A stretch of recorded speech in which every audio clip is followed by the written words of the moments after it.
Punjab police के एक दबंग district police officer तैनात हैं मोहम्मद ईसा खान। जब से उन्होंने चार्ज संभाला है, यहाँ जिला बिहाड़ी से जो नामी ग्रामी डकैत हैं, जो मुजरिम हैं, वो जिला छोड़ने पर मजबूर हो गए हैं। जो 18 घंटे की नौकरी है वो मैं ये समझता हूँ कि 24 घंटे की नौकरी है। रात के 3 बजे भी अगर कोई हीनियस ऑफेंस हो गई है तो वहाँ क्राइम सीन पे बतौर डीपीओ मैंने पहुंचना है।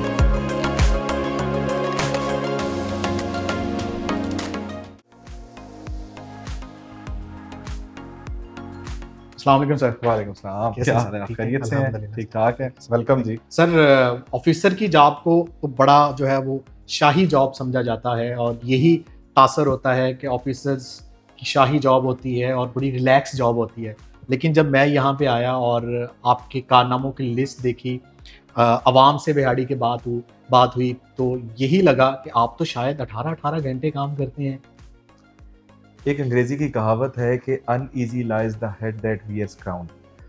इसमें कोई शक नहीं है कि पुलिस में बतौर डीपीओ एक हमारी सर्विस की एक बहुत बड़ी ये सीट है, एक बहुत ज़्यादा एक इसकी रिस्पेक्ट है पब्लिक की नज़र में भी, लेकिन इसके साथ साथ एक सेंस ऑफ रिस्पॉन्सिबिलिटी भी बहुत बड़ी है। बीइंग डीपीओ आपको ज़िले के लॉ एंड ऑर्डर, क्राइम और जितनी भी एक्टिविटीज़ जिनको के अगर कोई एंटी स्टेट एक्टिविटीज़ होने वाली हैं, कोई क्राइम के हवाले, उनकी प्रिवेंशन भी, यानी ना सिर्फ prevention, detection, maintenance of law and order और जो हमारे वल्नरेबल सेगमेंट्स हैं उनमें सिक्योरिटी तहफ़्फ़ुज़ का एहसास, फिर साथ आपकी बेटर एडमिनिस्ट्रेशन, अपनी नफरी की उनकी वेलफेयर, और इसके अलावा एडमिनिस्ट्रेटिव के साथ साथ हमारे जो लीगल डोमेन है, जो हमारे यानी इन्वेस्टिगेशन है जिसके अंदर हम कलेक्शन ऑफ एविडेंस करते हैं और फिर मुल्जिमान को सज़ा दिलवाने तक, ये एक बहुत अहम जिम्मेवारी है। इस जिम्मेवारी को अगर हम एज अ लाइफस्टाइल, कहा जाता है जी पुलिसिंग जो है इज़ अ लाइफस्टाइल, तो इस लाइफस्टाइल के लिए चूँकि ये सारी अथॉरिटी और डिसीजन मेकिंग और रिस्पॉन्सिबिलिटी एक फ़र्द वाहिद के ऊपर एक उसकी बहुत बड़ी एक होती है, तो इस वजह से जो 18 घंटे की नौकरी है वो मैं ये समझता हूँ कि 24 घंटे की नौकरी है। हम कभी भी रात के 3 बजे भी अगर खुदा ना खास्ता कोई हीनियस ऑफेंस हो गई है तो वहाँ क्राइम सीन पे बतौर डीपीओ मैंने पहुँचना है, मेरे अफसरान ने पहुँचना है। अगर कोई भी खुदा ना खास्ता इस तरह की एक्टिविटी है कि जिसके अंदर सीनियर अफसरों ने मौके पे जाना है, हमने बड़ा क्लियरली उसको डिफ़ाइन कर दिया हुआ है कि कौन सी कॉल्स हैं, कौन सी ऐसे इवेंट्स हैं जहाँ पे एसएचओ तक जाएंगे, कौन से ऐसे हैं जहाँ पे एसडीपीओ तक जाएंगे, कौन से हैं जिस पे एसपी ने और कहाँ जिन पे डीपीओ ने जाना है। तो ये क्राइम के ऊपर रिस्पॉन्ड करने का जो आपका है ये एक अहम जिम्मेवारी है। इससे ना सिर्फ जो जिसको ग्रीवेंस है, जो पब्लिक की तरफ से जो कंप्लेनेंट है, उसको ये तसल्ली होती है कि भाई ज़िले का अफसर अगर आया हुआ है तो वो सीरियसनेस शो होती है, बल्कि हमारी अपनी फोर्स के अंदर भी एक मैसेज जाता है कि अगर रात के 3 बजे उठ के अगर डीपीओ यहाँ आया है तो ये कितना इंपॉर्टेंट, और जाहिर है जब आप जाते हैं तो आपसे उनका मोराल भी थोड़ा बूस्ट होता है। बिल्कुल होता है, बिल्कुल होता है। कब आपको ख्याल आया कि पंजाब पुलिस ज्वाइन करनी चाहिए? कैसे आप पंजाब पुलिस में आए? इत्फाकन आए, मेहनत की, या बचपन से ही ख्वाब था? ये एक विश होती है इंसान की कि मैंने ये फ़लाँ ऑफिसर बनना है या फ़लाँ अदारे में मैंने जाना है। मेरे वालिद साहब ग्रेड 22 के अफसर रहे, इस्लामिक यूनिवर्सिटी बहावलपुर के वाइस चांसलर रहे 93 से 97 में, उस वक्त जस्ट 3 क्लास में था। तो उस वक्त मैंने ये देखा कि जो सरकारी ऑफिसर्स होते हैं उनकी रिस्पॉन्सिबिलिटी के साथ साथ उनकी जो अहम जिम्मेवारियाँ हैं और किस तरह वो पब्लिक सर्विस डिलीवरी करते हैं। तो मैं अपने वालिद साहब को अपना रोल मॉडल समझता था, और उनकी 2000 में डेथ हो गई। उनकी बड़ी ख्वाहिश थी कि उनके बच्चों में से कोई भी बच्चा जो है वो सिविल सर्विस में आए, और मेरी भी चूँकि बचपन से ये ख्वाहिश थी कि मैं भी एक सिविल सर्विस में आके कुछ आवाम के लिए कुछ कर सकूँ, जैसा कि मेरे वालिद साहब ने सारी उम्र। तो जब मैंने इंजीनियरिंग की 2004 से 2008 में टेलीकॉम इंजीनियरिंग करने के बाद मैं पीटीसीएल में गया। जब पीटीसीएल में एक टाइम गुजर गया, मेरा ये मानना था कि मेरी जो एबिलिटीज़ थी वो शायद पब्लिक सेक्टर में बेहतर डिलीवरी के लिए बनी हुई थी। तो उसके बाद फिर मैंने अप्लाई किया, सीएसएस की तैयारी शुरू की, और फिर मैंने आईबी में एज असिस्टेंट डायरेक्टर में भर्ती हुआ। वहाँ मैंने कुछ शॉर्ट टाइम, तकरीबन साल 1.5 साल वहाँ पे सर्व किया, और मीनवाइल मेरे जो इसके एग्ज़ाम थे क्लियर हुए और मैं यहाँ पर आ गया। तो ये एक जर्नी थी। पुलिस मेरी फर्स्ट चॉइस थी, उसको सेलेक्ट करने का पर्पज़ ये था जो मेरा आईबी का एक्सपोजर था, क्योंकि वहाँ पे पुलिस ऑफिसर्स ही ज़्यादातर होते हैं, और साथ साथ ये कि चूंकि मेरी बरादरी के भी बहुत से ऑफिसर्स पुलिस में थे, आप ज़ाहिर है उनसे भी इंस्पिरेशन लेते हैं और गाइडेंस लेते हैं, तो इस वजह से मेरी फर्स्ट चॉइस पुलिस थी। मेरी पाकिस्तान में 18वीं पोजीशन थी और मैं पंजाब से अपनी चॉइस पर पुलिस में आया। जिससे भी बात की वो आपसे बड़ा खुश है, जहाँ आप जाते हैं फूल निछावर किए जाते हैं। कैसे ये मकबूलियत हासिल कर ली? देखिए, मेरा ये मानना है कि तहफ़्फ़ुज़ से ज़्यादा तहफ़्फ़ुज़ का एहसास ज़रूरी है।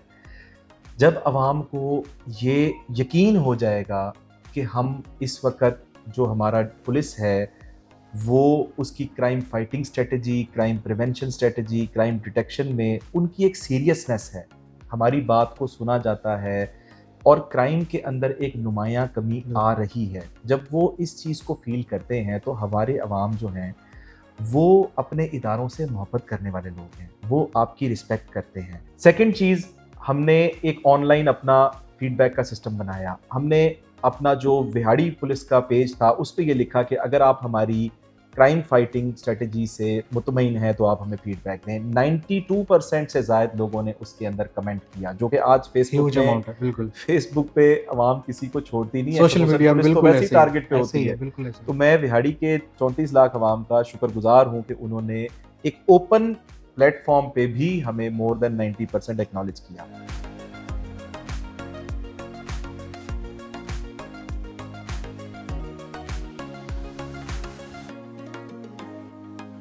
सर डेली इतने ही साइलिन आते हैं ऑफिस और यहाँ पे भी खासा टाइम और देना पड़ता है साइलिन को? ऐसे ही है, इससे ज़्यादा ही आते हैं जी। असल में लोगों को एक तसल्ली हो जाती है कि एक अफसर बात उनकी सुनता है, कुछ डायरेक्शन पास करता है, उनको किसी के डेरे या किसी को लाने की ज़रूरत नहीं पड़ती, वो खुद आते हैं तो सबको ओपन डोर इसी तरह ही जो है वो सबका हो जाता है।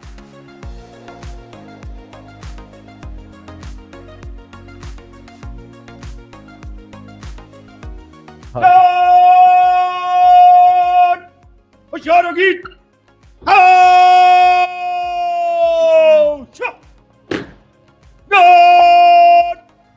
सलाम जगत, सलाम चलो।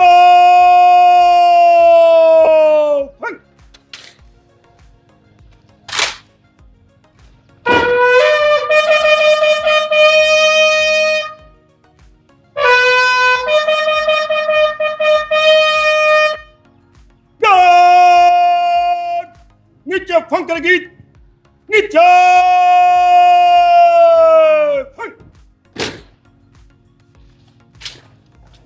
सर जब से आप ज़िला बिहाड़ी में आए हैं बतौर डीपीओ, अब तक तकरीबन 63 पुलिस मुकाबले हो चुके हैं, जिनमें 39 मुल्ज़मान जो हैं वो हलाक हुए हैं।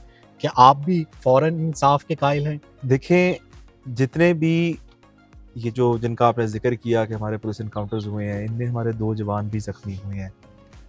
बहुत से हमारे बहादुर ऐसे जवान थे, हमारे शहरी थे, जिन्होंने अपनी जान पे खेल के इन डाकुओं के साथ लड़ाई की, इनको पकड़ा। तो मकसद ये है कि पुलिस का काम ये है कि माशरे के अंदर एक डेटरेंस हो, बिल्कुल, और जो एक ये बड़ा लाउड एंड क्लियर मैसेज हो कि जो शख्स किसी पर फायर करेगा तो वो भी यही डिज़र्व करेगा। ऑल्दो कि हम ऐसा प्रैक्टिकली नहीं करते, लेकिन ये कि हम ये ज़रूर चाहते हैं कि जस्टिस जो है वो डिले ना हो, बल्कि उसका प्रॉपर तरीके से केस चलान हो हमारा, और उसके बाद हमारा मुल्ज़िमान को सज़ा मिले। अब मंशियात की रोकथाम आपकी ज़िम्मेदारी है, आपकी ड्यूटी है, लेकिन जो ड्रग एडिक्ट थे, जो नशेई लोग थे, जो आदी थे नशे के, उनके लिए आपने अपनी मदद आपके तहत रिहैबिलिटेशन सेंटर बनाया, उनको नई ज़िंदगी दी।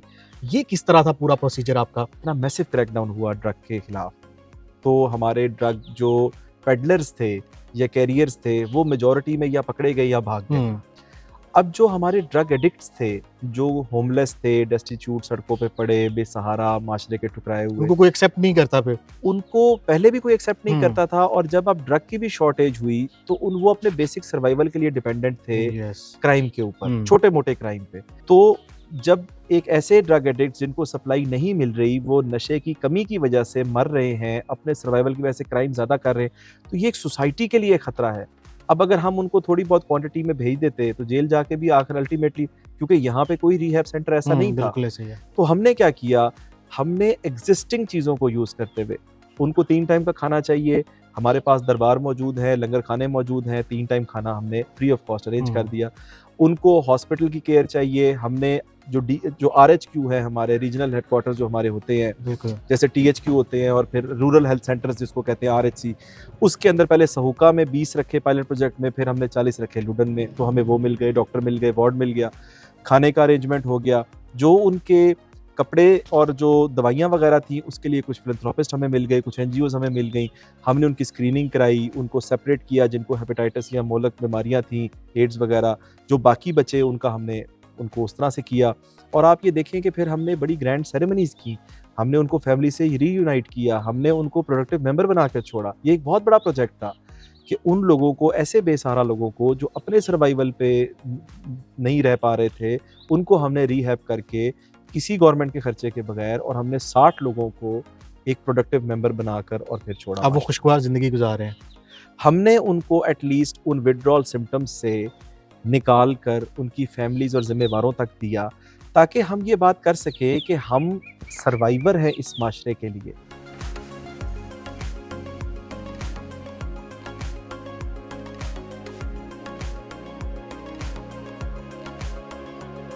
अच्छा, ये हमने जी स्टाफ के लिए सारा किया है, एक वॉलीबॉल का कोर्ट बनाया है, यहाँ से ये नीचे जाने का रास्ता है और इधर जाके तो हम इसको खेलें। ये एक हमारी बड़ी हेल्दी एक्टिविटी है जो कि यूटिलाइज हो जाएगी। तो इसी तरह ये जगह हम सारी डेवलप करवा रहे हैं पार्किंग स्पेस के लिए। पीछे हम सारा ट्रैक बनवा रहे हैं। अगर आप इधर आएँ तो मैं आपको दिखाता हूँ, आप बल्कि इधर से चलते हैं। ये सारा हमारा टफ टाइलिंग के बाद ये जो कमरा हमारा है, इसको हम बना रहे हैं डिस्प्यूट रेजोल्यूशन काउंसिल का रूम। एक ये हमारी एंट्री है, दरवाजे, एक वो वाली एंट्री है। ये पुराना सदर थाने की हालत, पुराने थाने वो सामने देखें, बहुत पुराना नासाजगार थी। अब इसको हम ठीक करवा के इसको हम अपग्रेड करवा रहे हैं अपने DRC रूम के अंदर। इसी तरह ये रास्ता अगर हम देखते हैं तो आप ये देखें, ये पूरा जंगल था, यहाँ पर हमने इसको अपग्रेड करके इधर हम पार्किंग एरिया बना रहे हैं, ठीक है ना। इसी तरह अगर आप उधर देखें, वो पीछे वहाँ पे, तो वो पीछे पूरा ट्रैफिक का एक सेटअप बना हुआ है, उसको ट्रैफिक में करवा रहे हैं। यहाँ पे हम अपना सारा बैठ के जो पब्लिक के लिए ड्राइविंग टेस्ट वगैरह के लिए उसको अपग्रेड करवा रहे हैं। तो इस पूरे एरिया को हम एक तरह से रेनोवेट करवा रहे हैं। इसी तरह ये लोगों के आने जाने के लिए जो रास्ता है उसको चौड़ा करवा रहे हैं ताकि लोग इसके ऊपर से आ जा सकें। ये देखें जी, ये सोलिंग जो है हमारी, ये प्रॉपर हमारी यहाँ से इसके साथ कनेक्ट कर दी है हमने, जो कि पहले नहीं होती थी, ताकि पब्लिक यहाँ से वहाँ तक जा सकें और वो ऊपर तक जा सकें। तो ड्राइविंग लाइसेंस डिपार्टमेंट भी सारा ऊपर हमने बनवाया है।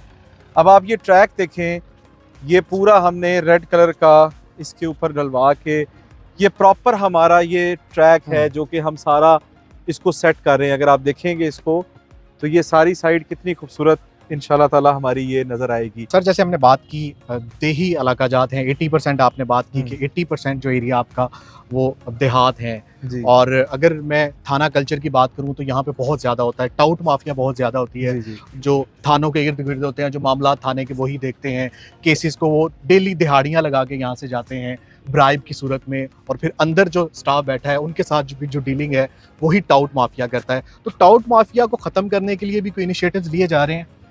जी बिल्कुल, हमने हर थाने में जब ऐसे जो तैनात होता है तो उसकी पहली जिम्मेवारी ये है कि जितने टाउट माफिया हैं इनको पकड़ के हम हवालात में डालें और इन पे सलूक भी उनके साथ वही होना चाहिए। बिल्कुल, एक तो ये चीज़। दूसरा ये कि टाउट माफिया कब सरगर्म होता है, जब आपसे दरख्वास्त ना ली जा रही हो, या दरख्वास्त ले जाके पर्चा होने में ताखीर हो रही हो, या ये कि अगर पर्चा हो जाए तो उसके बाद आपकी कोई बात ना सुन रहा हो।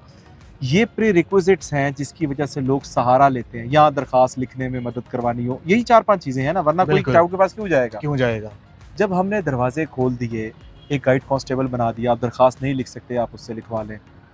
आपने फ्रंट डेस्क के ऊपर ओपन एप्लीकेशन रख दी, आप एप्लीकेशन देंगे, वो ई-टैग आपको मिल जाएगा। हमने टाइम लाइन्स रख दी, उस टाइम में आपकी FIR होनी है। अगर आप सच्चे हैं तो आपकी FIR हो गई। उसके बाद हम प्रॉपर एक फीडबैक लेते हैं डेली बेसिस पे, जितनी FIR है, क्या आपसे आपके IO ने रब्ता किया, क्या आपसे SHO ने रब्ता किया, क्या उस पर हमें फीडबैक भी आ रहा होता है। तो लिहाजा जब हमने ये सारी चीज़ें लोगों के लिए ओपन कर दी, हमने मुहर्रर को बैक एंड पे बिठा दिया, हमने फ्री रजिस्ट्रेशन का एक ट्रांसपेरेंट निज़ाम कायम कर दिया, तो टाउट माफिया खुद ब खुद डिस्करेज हो गया। बहुत शुक्रिया उर्दू पॉइंट को टाइम देने के लिए। आज के हमारे मेहमान थे मोहम्मद ईसा खान, जैसे कि सोशल मीडिया पे बहुत ज़्यादा पॉपुलर है, आवाम में बहुत ज़्यादा पॉपुलर है, जहाँ पे भी जाते हैं फूल निछावर किए जाते हैं। और बहुत सारे आवाम से, बिहाड़ी के आवाम से जब हमने बात की तो हर बंदे का, जो हमने खुली कचहरी में भी अपने सामने देखा जब हमने इनके साथ वक्त गुजारा, हर बंदे का यही कहना है कि अल्लाह हर ज़िले को मोहम्मद ईसा खान जैसा पुलिस ऑफिसर दे। तो पाकिस्तान को, पंजाब को इस तरह के बहादुर पुलिस ऑफिसर्स की ज़रूरत है ताकि हर गली कूचे में जराइम का खात्मा हो सके। अगले मेहमान तक के लिए इजाज़त दें, अपना बहुत ख्याल रखें। अल्लाह हाफिज़।